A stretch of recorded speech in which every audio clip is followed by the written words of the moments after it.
On the lunar surface, astronauts will be exposed to potentially deadly cosmic rays and extreme temperatures. Now, scientists may have found a suitable hiding place from these unforgiving conditions.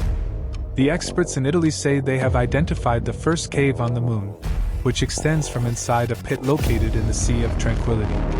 It could be a promising site for a lunar base, as it offers shelter from the harsh surface environment and could support long-term human exploration of the moon.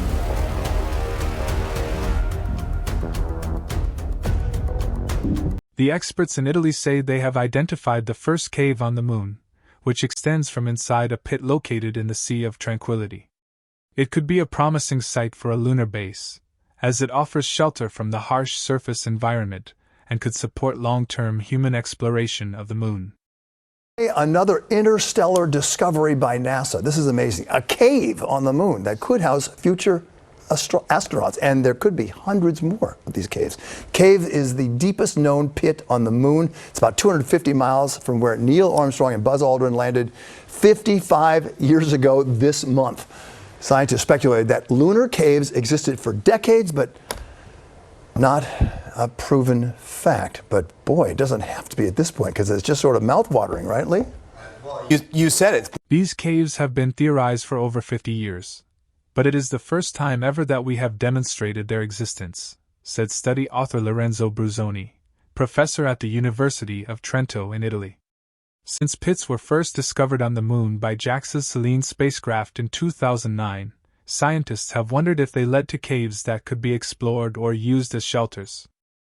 There are more than 200 pits moon, around 16 of which are thought to be collapsed lava tubes, natural conduits, formerly occupied by flowing molten lava.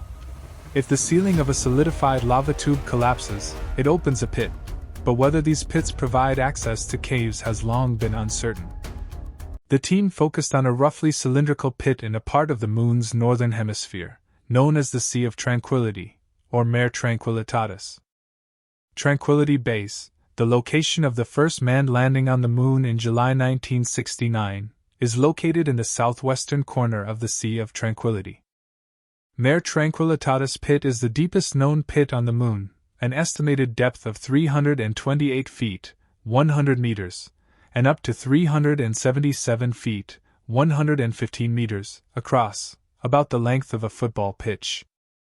NASA's Lunar Reconnaissance Orbiter, which launched in 2009, captured radar data from the pit during a flyover more than a decade ago. But the team have now reanalyzed the radar data with new complex signal processing techniques. According to the findings, a portion of the radar reflections originating from the pit can be identified as a subsurface cave conduit, tens of meters long. Thanks to the analysis of the data, we were able to create a model of a portion of the conduit, said Leonardo Cara, researcher at University of Trento. We have discovered radar reflections from the area of the pit that are best explained by an underground cave conduit. This discovery provides the first direct evidence of an accessible lava tube under the surface of the moon.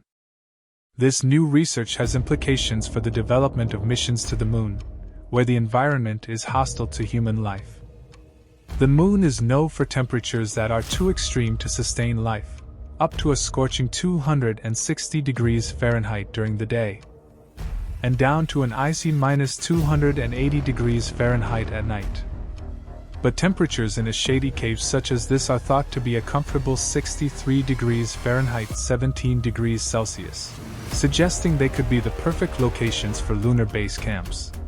They could also provide shelter from cosmic rays and the thousands of meteorites that are thought to hit the moon every year. It also opens up the possibility of other lunar pits leading to cave, which would give spacefarers more options when planning to establish settlements.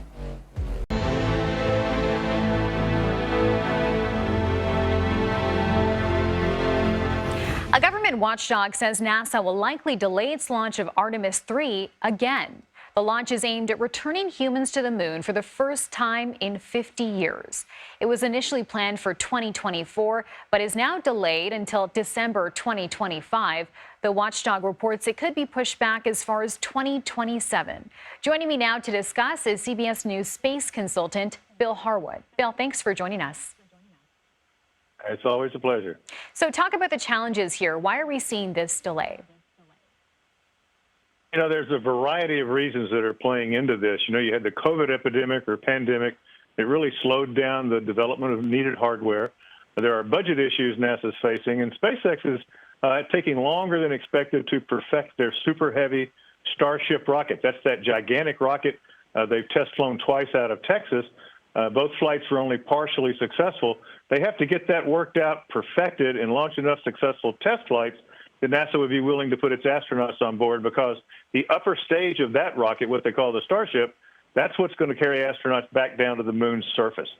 So they've really got to get that perfected and get that rocket flying. So as you say, the launch is still technically in 2025, but no one believes they're going to make that. As it turns out right now, the next flight to the moon will send 4 astronauts on a looping trajectory around the moon. They won't land, come straight back to Earth to test the Orion spacecraft primarily. We have a model here. And then the third flight would be the moon landing mission. But you know, 2026 is optimistic for that flight. It's more likely maybe 2027, depending on how the development of that Starship rocket goes. And, you know, notably, Bill, this will be the first time this has happened in about 50 years. What would this launch mean for NASA? Well, it's huge. You know, that's the focus of the agency right now, is returning astronauts to the moon. There's scientific evidence that there's ice in these permanently shadowed craters near the moon's south pole.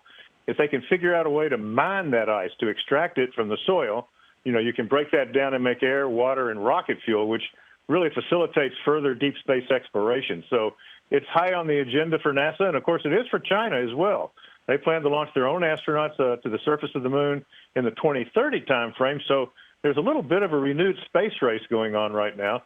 NASA should get there first, but that's still TBD at this point. Okay, lots to follow here. Bill, thanks so much.